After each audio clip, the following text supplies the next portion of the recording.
Last આપણે exercise complete કરી હતી. હવે ત્યાંથી આગળ જોઈશું આપણે. તો નેક્સ્ટ આપણે થિયરી જોવાની છે હવે. જે ઓલરેડી તમે થોડી ઘણી તો ગુજરાત બોર્ડમાં ભણ્યા છો, બટ થોડી એવી થિયરી છે હવે જે તમે નથી ભણ્યા. તો નામ ને એ બધું એમાં યાદ રાખવું પડશે, ખાસ કે કયો મેટ્રિક્સ હોય તો એની કન્ડિશન શું છે. કયો મેટ્રિક્સ સવાલમાં એ નામ જ આપેલું હશે, તમને કન્ડિશન નહીં આપી હોય. તમને યાદ હોવી જોઈએ કે આ નામ આપ્યું છે મતલબ આ કન્ડિશન એપ્લાય થશે. તો એની પહેલા તો આપણે એક મેઇન થિયરી જોઈ લઈએ, symmetric matrix and skew symmetric matrix. તો symmetric and skew symmetric matrix, symmetric and skew symmetric. તો સિમેટ્રિક એન્ડ સ્ક્યુ સિમેટ્રિક મેટ્રિકમાં જોઈએ તો શું થશે, અહીંયાથી પહેલા ફર્સ્ટ વન જોઈએ, સિમેટ્રિક મેટ્રિક્સ.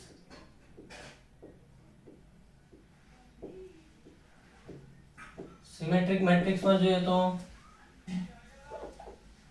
કન્ડિશન શું હોય સિમેટ્રિક મેટ્રિક્સની, કે A transpose is equal to A.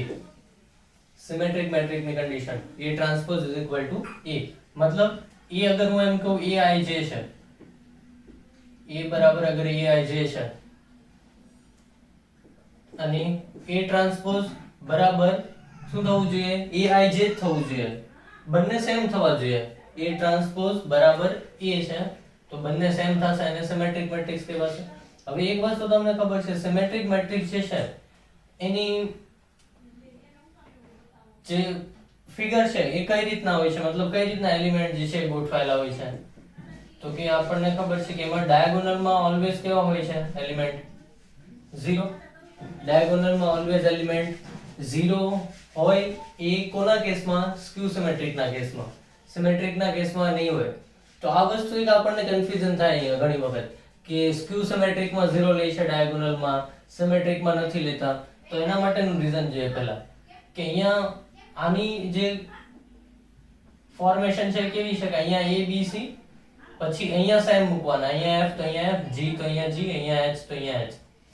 આવું શું કામ છે, તો કે અહીંયા મેં હમણાં કીધું એમ, અહીંયા આ જે છે આનું અગર Aij લઈએ, A બરાબર Aij લઈએ અગર, તો A ટ્રાન્સપોઝ શું થાય, Aj.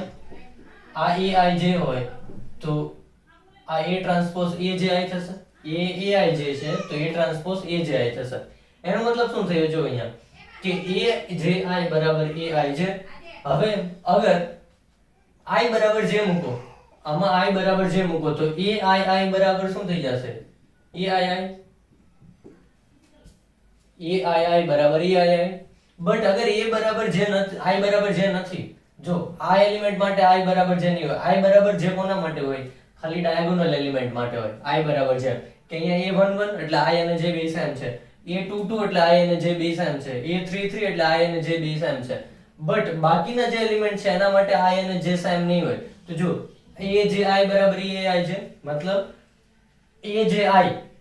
તો ધારો કે આપણે એક્ઝામ્પલ લઈએ, આ એલિમેન્ટ કયો છે 1 2, A12 છે આ એલિમેન્ટ. તો A12 જો A12 તો એ કોના બરાબર થવું જોઈએ, A21. તો A12 A21 બરાબર, A31 A13 બરાબર, એ રીતે.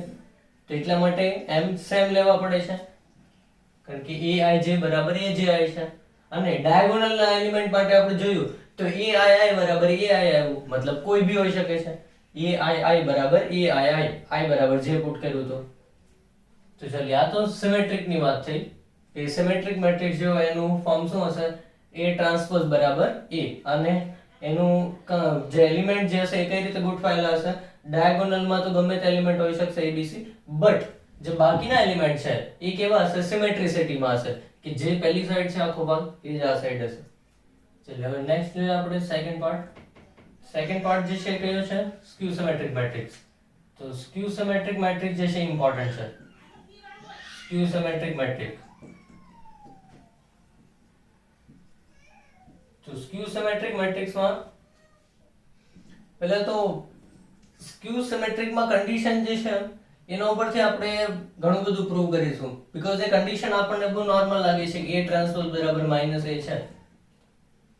અહીંયા શું થશે, આ કેસ કરતા એક માઇનસ લાગી જશે ઓન્લી, કે A બરાબર Aij લઈએ તો શું બનશે કન્ડિશન, કે Aji બરાબર -Aij. AJI બરાબર માઇનસ EIJ. મતલબ શું થયું? અહીંયા શું હતું? આ બાજુનો ભાગ એ આ બાજુના ભાગ સાથે સેમ હતો. EIJ બરાબર AJI. અહીંયા શું છે કે AIJ આ બાજુનો ભાગ માઇનસ AJI આ બાજુના ભાગ કરતા માઇનસ ટાઈમ્સ હશે. મતલબ ખાલી ડિફરન્સ બંનેમાં શું હશે? એક 2 છે તો એક -2, એક 3 છે તો એક -3, એક 5 છે તો એક -5. એ રીતે ચાલશે. હવે ડાયાગોનલમાં આમાં મેઇન જોવાનું છે. આનું જે છે મેઇન આના પાર્ટમાં જોઈએ તો ડાયાગોનલ માટે ડાયાગોનલ એલિમેન્ટ માટે i અને j કેવા હોય? સેમ a11 a22 a33 એ રીતે. તો i બરાબર j આમાં પુટ કરો તો શું થઈ જાય? જો aii બરાબર -aii. તો આને આ બાજુ લાવો તો કેટલા થાય? 2aii બરાબર 0. 2aii બરાબર 0. તો એનો મતલબ આવ્યું aii બરાબર 0. આ મોસ્ટ ઇમ્પોર્ટન્ટ આ પાર્ટ કે અહીંયા આપણે aii પુટ કર્યું, સોરી i બરાબર j પુટ કર્યું તો aii બરાબર -aii, 2aii બરાબર 0. તો aii બરાબર 0. તો aii 0 આવી ગયું. મતલબ ડાયાગોનલ એલિમેન્ટ 0 આવી ગયા. aii i બરાબર 1 મૂકો એટલે a11, i બરાબર 2 મૂકો a22, i બરાબર 3 મૂકો a33. તો કઈ રીતનું બનશે આનું સ્ટ્રક્ચર જે છે? તો કે ડાયાગોનલમાં હંમેશા એલિમેન્ટ 0 રહેશે, પણ બાકીની જગ્યા જે છે ત્યાં શું થશે? અહીંયા f તો અહીંયા -f, અહીંયા g તો અહીંયા -g, અહીંયા h તો અહીંયા -h. Like that. હમણાં જોઈએ eij બરાબર -aj છે તો અહીંયા જે હશે એના કરતા માઇનસ ટાઈમ્સ. મતલબ અહીંયા જરૂરી નથી મેં -f અહીંયા લખ્યું છે. ધારો કે f બરાબર -3 હોય તો -f3 થાય, યા f3 છે તો આ -3 થાય. એટલે એવું જરૂરી નથી કે આ બાજુ માઇનસ વાળા જ આવવા જોઈએ. ખાલી એકબીજાને અપોઝિટ હોવા જોઈએ. કન્ડિશન એટલી છે ખાલી. અહીંયા જે હોય એના કરતા અપોઝિટ હોવું જોઈએ, અહીંયા હોય એના કરતા અપોઝિટ, અહીંયા હોય એના કરતા અપોઝિટ હોવું જોઈએ. અને ડાયાગોનલના એલિમેન્ટ ઓલવેઝ 0 હશે. અહીંયા નહીં હોય. શું કામ? અહીંયા આપણને aii બરાબર aii મળતું હતું તો આપણે aii વિશે કંઈ નહીં કહી શકીએ. બટ અહીંયા શું મળ્યું? aii બરાબર -aii. અને આ બાજુ લાવીએ તો 2aii બરાબર 0. તો aii બરાબર 0 મળ્યું. મતલબ ડાયાગોનલ એલિમેન્ટ જે છે એ હંમેશા 0 લેવા પડશે આ કેસમાં. તો આ વસ્તુ આપણે સ્ટ્રક્ચર બનાવીએ તો છે, પણ આપણને ઘણી વખત ખબર નથી હોતી ડાયાગોનલ એલિમેન્ટ શું કામ 0 લઈએ છે. તો ડાયાગોનલ એલિમેન્ટ એટલા માટે આ કેસમાં 0 લેવાય છે સ્ક્યુ સિમેટ્રિક મેટ્રિક્સમાં. હવે મોસ્ટ ઇમ્પોર્ટન્ટ એક બીજી થિંગ છે આમાં એ જોવાની છે કે સ્ક્યુ સિમેટ્રિક મેટ્રિક્સમાં ડિટર્મિનન્ટ જે હોય, તમને આઈ થિંક ક્વેશ્ચન જે છે એ જૂની બુકમાં હતો, નવી બુકમાં તો આઈ થિંક નથી, કે તમને એવું પૂછ્યું હતું ક્વેશ્ચન એમાં કે 3x3 ઓર્ડરનો સ્ક્યુ સિમેટ્રિક મેટ્રિક્સ છે. 3x3 ઓર્ડરનો સ્ક્યુ સિમેટ્રિક મેટ્રિક્સ છે તો એનું ડિટર્મિનન્ટ વેલ્યુ શું થશે? 3x3 ઓર્ડરનો કોઈ a મેટ્રિક્સ સ્ક્યુ સિમેટ્રિક છે તો એનું ડિટર્મિનન્ટ વેલ્યુ કેટલું થશે? તમને એ નહોતો આપ્યો, ખાલી એવું કીધું હતું 3x3 ઓર્ડર છે અને કોઈ મેટ્રિક્સ જે છે એ સ્ક્યુ સિમેટ્રિક છે. મેટ્રિક્સ કયો છે આપણને નહોતી ખબર, ખાલી આ કન્ડિશન સેટિસ્ફાય કરે છે સ્ક્યુ સિમેટ્રિક ની એ ખબર હતી. તો આવા કેસમાં ડિટર્મિનન્ટ વેલ્યુ કઈ રીતે ફાઇન્ડ કરીશું? તો મોસ્ટ ઇમ્પોર્ટન્ટ એક કન્ડિશન છે આમાં કે a ટ્રાન્સપોઝ બરાબર -a છે. તો આમાં આપણે બંને બાજુ શું લેશું હવે? તો કે ડિટર્મિનન્ટ. બંને બાજુ હવે ડિટર્મિનન્ટ લગાવીએ તો કેટલા થાય? તો કે modulus of a transpose, sorry, determinant of a transpose is equal to -a. બંને બાજુ ડિટર્મિનન્ટ લગાવી દીધું. હવે આપણે પ્રોપર્ટી ભણ્યા હતા કાલ કે a ટ્રાન્સપોઝ નું મોડ્યુલસ મતલબ a નું જ મોડ્યુલસ કહેવાય. a ટ્રાન્સપોઝ નું મોડ્યુલસ લઈએ કે a નું મોડ્યુલસ લઈએ. શું કામ? કારણ કે a અને a ટ્રાન્સપોઝ માં ફરક શું છે? દરેક રો કોલમમાં ચેન્જ થાય છે, બટ ડિટર્મિનન્ટ વેલ્યુ ચેન્જ ન થાય. એ આપણે પ્રોપર્ટી તમે ભણેલા છો ગુજરાત બોર્ડમાં. નાઉ -a નું ડિટર્મિનન્ટ, તો -a નું ડિટર્મિનન્ટ છે. હવે અહીંયાથી પ્રોબ્લેમ સ્ટાર્ટ થશે કે અહીંયા ભૂલ આપણી એ થાય છે કે આપણે અહીંયા સીધું શું કરી દઈએ છે? મોડ્યુલસ સમજીને એને પ્લસ કરી દઈએ છે. આ મોડ્યુલસ નથી. આ વસ્તુ મેં ઘણી બધી વખત કીધેલી છે, આ મોડ્યુલસ નથી. એટલે આપણે પ્રોપર્ટી ડિટર્મિનન્ટ ની એક લખાવી હતી. કઈ પ્રોપર્ટી લખાવી હતી? કે determinant of lambda is equal two lambda power n into determinant of a. આ પ્રોપર્ટી આપણે લખાવી હતી કે determinant of lambda is equal two lambda power n into determinant of a. જ્યાં n શું હતો? Order of the matrix. n શું હતો? Order of the matrix. તો અહીંયા બી એ જ વસ્તુ થશે. અહીંયા લેમ્ડા બરાબર કોણ છે? જો આની સાથે સરખાવો -1. તો -1 કેટલી પાવર સાથે બહાર નીકળશે? n. ધારો કે આપણે માની લઈએ એ જે છે n ઓર્ડર નો છે, અત્યારે ઇન જનરલ ગણીએ છે, તો -1 power n into determinant of A. અહીંયા ભૂલ નથી કરવાની, અહીંયા જ ભૂલ થાય છે. જો તમે ડાયરેક્ટલી માઇનસ a નું ડિટર્મિનન્ટ એને ડિટર્મિનન્ટ ઓફ a લખી દેશો તો determinant of a is equal two determinant of a થઈ જશે. કોઈ મતલબ નહીં બને. અહીંયા -1 પાવર n થઈને બહાર આવશે ઇન્ટુ ડિટર્મિનન્ટ ઓફ a. હવે અહીંયા ડિપેન્ડ કોના ઉપર કરશે? n ઉપર આન્સર. તો કેસ નંબર 1 લઈએ અગર કે n અગર even છે, n even છે તો શું થશે? Determinant of a is equal two even છે n એટલે -1 પાવર even પ્લસ થઈ જાય ઇન્ટુ ડિટર્મિનન્ટ ઓફ a એટલે ડિટર્મિનન્ટ ઓફ a જ રહેશે. તો આ કેસમાં શું મળ્યું? Determinant of a is equal two determinant of a. તો કઈ નહીં કહી શકો, અહીંથી કઈ કન્ક્લુઝન નહીં નીકળે. ડિટર્મિનન્ટ ઓફ a બરાબર હોય જ, એ તો ગમે તે વેલ્યુ લો. 2 તો 2 બરાબર 3 3 4 4, તો અહીંથી કઈ કન્ક્લુઝન નહીં નીકળે. બટ કન્ક્લુઝન જે છે સેકન્ડ કેસમાં નીકળશે. કેસ નંબર 2 જ્યારે n ઓડ હોય, n શું છે? ઓર્ડર છે આપણા માટે, ધ્યાન રાખો. આ n શું છે? ઓર્ડર છે, ઓર્ડર ઓફ ધ મેટ્રિક્સ. તો અહીંયા કેસ નંબર 2 માં n ઓડ લીધો આપણે. તો n ઓડ લઈએ તો આપણને ખબર છે determinant of a is equal two n odd લઈએ તો શું થાય? તો -1 પાવર n જે છે કેવી થઈ જશે? -1. તો -1 અને determinant of a as it is. આ કેસમાં હવે કન્ક્લુઝન નીકળશે ડિટર્મિનન્ટ ઓફ a, આ સાઈડ છે માઇનસ ડિટર્મિનન્ટ ઓફ a, આ બાજુ આવે તો 2 ટાઈમ્સ ડિટર્મિનન્ટ ઓફ a બરાબર 0. 2 ટાઈમ્સ ડિટર્મિનન્ટ ઓફ a બરાબર 0. તો કેટલા થઈ જશે અહીંયા? ડિટર્મિનન્ટ ઓફ a બરાબર 0. ડિટર્મિનન્ટ ઓફ a બરાબર 0. તો મોસ્ટ ઇમ્પોર્ટન્ટ અહીંયાથી એક વસ્તુ આપણને કન્ક્લુઝન નીકળી કે જો મેટ્રિક્સ સ્ક્યુ સિમેટ્રિક હોય અને n કેવો હોય? ઓડ. મતલબ ઓર્ડર જે છે એનો કેવો હોય? ઓડ હોય. સ્ક્યુ સિમેટ્રિક મેટ્રિક્સમાં ઓર્ડર ઓડ હોય તો ડિટર્મિનન્ટની વેલ્યુ હંમેશા 0 આવશે. મતલબ ધારો કે હું તમને સવાલ પૂછ્યો એવો એક્ઝામમાં કે કોઈ matrix A skew symmetric matrix છે અને એનો ઓર્ડર 9x9 છે, એનો ઓર્ડર 9x9 છે, તો determinant of A is equal two blank. શું આવશે જવાબ? તો ડિટર્મિનન્ટ ઓફ A આપણને ઓર્ડર જોવાનો, પહેલા ઓર્ડર 9x9 આપ્યો તો 9 કેવું છે? ઓડ. તો કયો નંબર છે? Case number 2. તો ઓડ છે મતલબ ડિટર્મિનન્ટ ઓફ A 0 થશે. તો એ વસ્તુ ખાસ ખબર પડવી જોઈએ, સવાલમાં નથી ખબર પડતી. ઘણી બધી વખત પૂછે બી છે એમ જ લેંગ્વેજમાં, ત્યારે યાદ નથી આવતું કે આને તો કઈ રીતે ફાઇન્ડ કરવું, એ તો આપ્યો નથી. તો કન્ડિશન યાદ હોવી જોઈએ કે જ્યારે બી n ઓડ હશે, n જ્યારે બી ઓડ હશે અને મેટ્રિક્સ કેવો હોવો જોઈએ? Skew symmetric. આ બે વસ્તુ હોય એટલે ડિટર્મિનન્ટ ઓફ A ઓલવેઝ 0 થશે. તો અહીં મેં લાઈન અહીં લખી દઉં છું.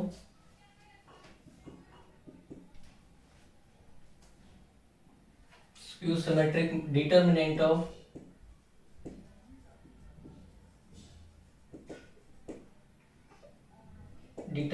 of skew symmetric matrix of odd order is always 0. આ ખાસ ધ્યાન રાખશે આ point. Determinant of skew symmetric matrix of odd order is always 0. Skew symmetric matrix no odd order હોય તો એનો આન્સર ડિટર્મિનન્ટ નો હંમેશા 0 આવશે. તો સવાલ તમને ડાયરેક્ટલી પછી ઓર્ડર ગમે તે આપી શકે પણ ઓડ હોવો જોઈએ.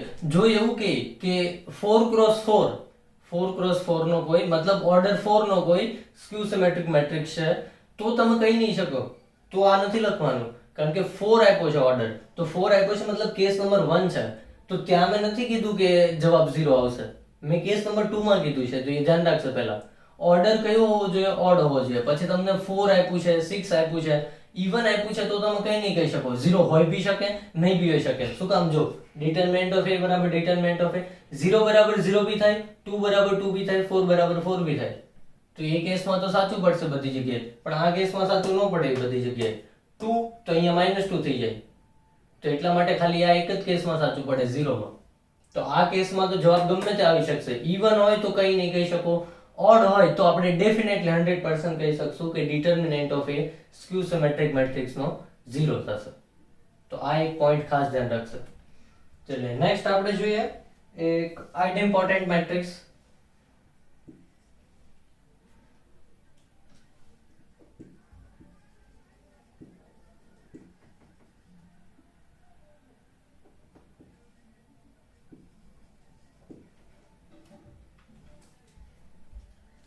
તો આઇડેમ્પોટેન્ટ મેટ્રિક્સ જે છે એમાં કન્ડિશન એવી છે કે a² બરાબર a, આને આઇડેમ્પોટેન્ટ મેટ્રિક્સ કહેવાય. તો જ્યારે સવાલમાં તમને એવું લખેલું દેખાય કે if a is the idempotent matrix, તો એનો મતલબ તમને સવાલમાં શું આપ્યું છે? a² બરાબર a. તો આ વસ્તુ યાદ હોવી જોઈએ. અગર નામ જે આ લખેલું હોય તો આપણને કન્ડિશન શું એપ્લાય થશે યાદ હોવી જોઈએ કે if a is the idempotent matrix, તો આપણને ડાયરેક્ટલી ખબર પડવી જોઈએ કે a માટે a² બરાબર a થાય છે એવું કહેવા માંગે છે. ચલિए હવે આની ડિટરમિનન્ટ ને એવું જોઈએ તો બંને બાજુ અગર આપણે ડિટરમિનન્ટ એપ્લાય કરીએ તો શું થશે? Determinant of a² is equal to determinant of a. અહીંયા મેં ડાયરેક્ટ લખી દીધું છે લેફ્ટ સાઈડ a² નું ડિટરમિનન્ટ મતલબ પ્રોપર્ટી લગાવી કે determinant of a power p is equal to શું થાય? Determinant of a whole power p. p બહાર લઈ શકાય એ પ્રોપર્ટીમાં આપણે લખાવેલું છે તો અહીંયા મેં ડાયરેક્ટલી યુઝ કર્યું. હવે અહીંયા શું થશે? Determinant of a² minus determinant of a is equal to 0. તો ડિટરમિનન્ટ ઓફ a કોમન, તો determinant of a minus 1 is equal to 0. તો અહીંયા જવાબ શું આવ્યો? Determinant of a is equal to 0 યા ફિર 1. તો બે આન્સર આવ્યો 0 યા ફિર 1. હવે અહીંયા એક વસ્તુ પ્રોબ્લેમ શું કરશે કે અગર આઇડેમ્પોટેન્ટ મેટ્રિક્સ છે તો આપણને એક વસ્તુ ખબર છે ઇન્વર્સ કોઈ બી મેટ્રિક્સનો ઇન્વર્સ ક્યારે ફાઇન્ડ થાય આપણે હમણાં આગળ ભણીશું કે a ઇન્વર્સ નો ફોર્મ્યુલા શું હોય એ તમે ઓલરેડી ભણી ગયેલા છો કે a inverse is equal to adjoint of a upon determinant of a. તો a ઇન્વર્સ ક્યારે એક્ઝિસ્ટ કરે કે a ઇન્વર્સ ત્યારે જ એક્ઝિસ્ટ કરે જ્યારે determinant of a should not be 0. Determinant of a 0 નહીં હોવું જોઈએ. ડિટરમિનન્ટ ઓફ a 0 નહીં હોવું જોઈએ. જો ડિટરમિનન્ટ ઓફ a 0 થઈ જાય તો a ઇન્વર્સ પોસિબલ જ નહીં બને.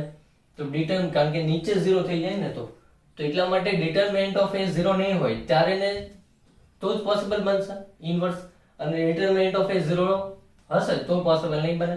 તો અહીંયા બી આપણે એ જ ચેક કરીએ. જો આઇડેમ્પોટેન્ટમાં આપણને ડિટરમિનન્ટની વેલ્યુ એવી મળે કે 0 હોઈ શકે અથવા 1 હોઈ શકે. આપણને નથી ખબર જ્યાં સુધી પર્ટિક્યુલર મેટ્રિક્સ ન આપે ત્યાં સુધી આપણને નહીં ખબર પડે કે 0 છે યા 1. પણ એ ડેફિનેટલી શ્યોર હશું કે આ બેમાંથી એક જ આન્સર હશે જો આઇડેમ્પોટેન્ટ મેટ્રિક્સ હોય તો. તો આઇડેમ્પોટેન્ટ ખાલી સવાલમાં એવું કીધું હોય તમને if a is the idempotent matrix, if a is the idempotent matrix, તો આઇડેમ્પોટેન્ટ મેટ્રિક્સ ખાલી કીધું છે તો આપણને ખબર છે આઇડેમ્પોટેન્ટ મેટ્રિક્સની વેલ્યુ બેમાંથી એક જ હોય ડિટરમિનન્ટની 0 હોય અથવા તો 1 હોય. પણ મેટ્રિક્સ ખાલી એવું કીધું આઇડેમ્પોટેન્ટ છે, આપ્યો નથી એ મેટ્રિક્સ કેવો છે પર્ટિક્યુલર, ખાલી એવું કીધું આઇડેમ્પોટેન્ટ છે તો 0 બી હોઈ શકશે 1 બી હોઈ શકશે. એટલે ત્યાં તમે એમ નહીં કહી શકો કે ઇન્વર્સ એક્ઝિસ્ટ કરે જ. જો ડિટરમિનન્ટની વેલ્યુ 0 થઈ તો ઇન્વર્સ એક્ઝિસ્ટ નહીં કરે, જો 1 આવી ડિટરમિનન્ટની વેલ્યુ તો ઇન્વર્સ એક્ઝિસ્ટ કરશે. તો એટલા માટે સવાલ એક એવો બી પૂછાય છે કે અગર હું એમ કહું કે which of the following type having always possible of the inverse, મતલબ કે નીચેનામાંથી કયો એવો હશે ઓપ્શન, કયા એવો ટાઈપનો હશે ડિટરમિનન્ટ કે જેને ઓલવેઝ ઇન્વર્સ એક્ઝિસ્ટ થશે, જેને ઓલવેઝ ઇન્વર્સ એક્ઝિસ્ટ થાય. આ કેસમાં તો નહીં થાય એવું. કેમ? કારણ કે અહીંયા બે પોસિબિલિટી છે 0 અને 1. હોય બી શકે ઇન્વર્સ એક્ઝિસ્ટ કરી શકે, જ્યારે 1 હોય ત્યારે 0 તો નહીં કરે. તો એટલા માટે અહીંયા આપણે શ્યોર નહીં કહી શકીએ કે ઇન્વર્સ એક્ઝિસ્ટ કરશે. ઇન્વર્સ કરી બી શકે એક્ઝિસ્ટ, નહીં બી કરી શકે. તો અહીંયા એ વસ્તુ ધ્યાન રાખવી. તો 1 હશે તો ઇન્વર્સ એક્ઝિસ્ટ કરશે, 1 નહીં હોય તો ઇન્વર્સ એક્ઝિસ્ટ નહીં કરે. અને હવે બંને બાજુ એક આપણે લાસ્ટ પોઈન્ટમાં જોઈએ તો ધારો કે આપણે ડિટરમિનન્ટની વેલ્યુ 1 છે, ધારો કે ડિટરમિનન્ટની વેલ્યુ 1 છે એવું માની લઈએ તો શું થશે? તો ઇન્વર્સ એક્ઝિસ્ટ કરશે. તો બંને બાજુ અગર a ઇન્વર્સ વડે ગુણો, a ઇન્વર્સ વડે બંને બાજુ ક્યારે ગુણાય? જ્યારે ઇન્વર્સ એક્ઝિસ્ટ થાય ત્યારે. એટલા માટે મેં પહેલા આ કન્ડિશન લીધી કે ડિટરમિનન્ટ ઓફ a 1 છે, ઇન્વર્સ એક્ઝિસ્ટ કરે છે, તો બંને બાજુ આપણે અગર a ઇન્વર્સ વડે ગુણીએ તો a into a ઇન્વર્સ બરાબર અહીંયા કેટલા થશે? a into a inverse. અહીંયા a² છે એટલે ડબલ a થશે. હવે એક a into a inverse i થઈ જશે તો ખાલી એક જ વધશે એટલે a બરાબર અહીંયા કેટલા થઈ જશે? અહીંયાથી a બરાબર થઈ જશે, આ તો i થઈ જશે, આ બાજુ બી i થઈ જશે એટલે a બરાબર ઓન્લી થઈ જશે i. a બરાબર ઓન્લી આન્સર આવશે i.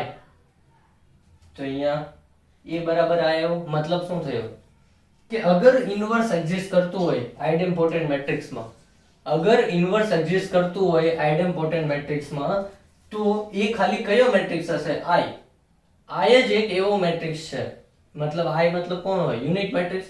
i જ એક એવો મેટ્રિક્સ છે કે જે આઇડેમ્પોટેન્ટ બી છે અને એનું ઇન્વર્સ બી એક્ઝિસ્ટ કરે છે. બાકી કોઈ એવો મેટ્રિક્સ નહીં હોય જે આઇડેમ્પોટેન્ટ હશે અને ઇન્વર્સ એક્ઝિસ્ટ કરતું હશે. શું કામ? જો a² બરાબર a, પહેલા તો આ કન્ડિશન સેટિસ્ફાય થવી જોઈએ. તો i માં જો i² બરાબર i થાય જ, આપણને ખબર જ છે. i કન્ડિશન સેટિસ્ફાય કરે છે, i² બરાબર i. અને i નું ડિટરમિનન્ટ ગણીએ તો કેટલું થાય? ડિટરમિનન્ટ ઓફ i 1 થાય. તો જો 0 અને 1 બે માંથી એક જ કેસ હોવો જોઈએ, તો આપણને કયો કેસ મળ્યો? 1, મતલબ ઇન્વર્સ એક્ઝિસ્ટ કરશે. તો i એક જ એવો છે મેટ્રિક્સ કે જેનો માટે આઇડેમ્પોટેન્ટ બી છે અને એનું ઇન્વર્સ બી એક્ઝિસ્ટ કરે છે. બાકી કોઈ એવો મેટ્રિક્સ નહીં મળે જે આઇડેમ્પોટેન્ટ હશે અને ઇન્વર્સ એક્ઝિસ્ટ કરતો હોય. તો એક આ i જે છે એ આઇડેમ્પોટેન્ટ છે અને ઇન્વર્સ બી એક્ઝિસ્ટ કરે છે આનું.